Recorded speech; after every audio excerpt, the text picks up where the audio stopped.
Welcome to the installation guide for ValveLink software.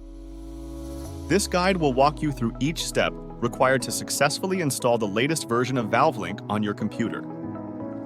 Whether you're performing a fresh install or upgrading from a previous version, please follow the instructions carefully to ensure the software functions correctly from the start. Start by locating the ValveLink software file on your computer and copy it to your desktop.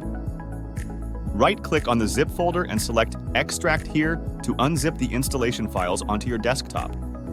Then, double-click on the unzipped ValveLink software folder, find the file named Disk 1, and double-click to open it. And inside, find the file named Setup.exe and double-click to launch it. On the next screen, check the first option. Select ValveLink Solo and click Next.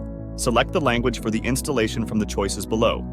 Then click Next. Carefully read the license agreement, then click I accept the terms of the license agreement to continue, and press Next.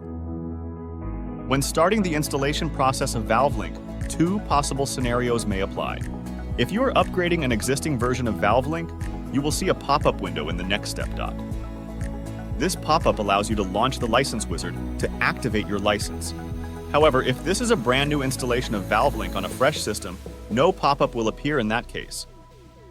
So, before moving forward, make sure you identify whether you are performing an upgrade or a new installation.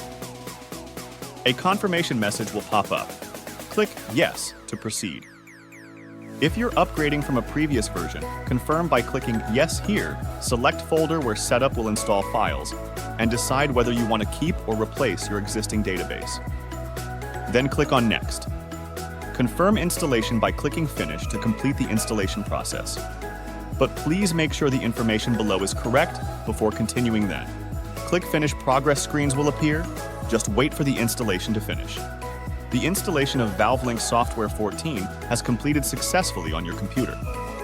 At this stage, you have two options. Restart your computer now. Postpone the restart and do it later. In this example, we choose to restart the computer immediately. But feel free to postpone if you want to continue the tutorial first. Once you've made your choice, click on the Finish button to complete the setup. If this was an upgrade, congrats! You are all ready to use ValveLink. If this was a fresh install, refer now to the Licensing ValveLink video to continue. You should now see the startup screen, confirming a successful installation. Congratulations! ValveLink software is now fully installed and ready to use.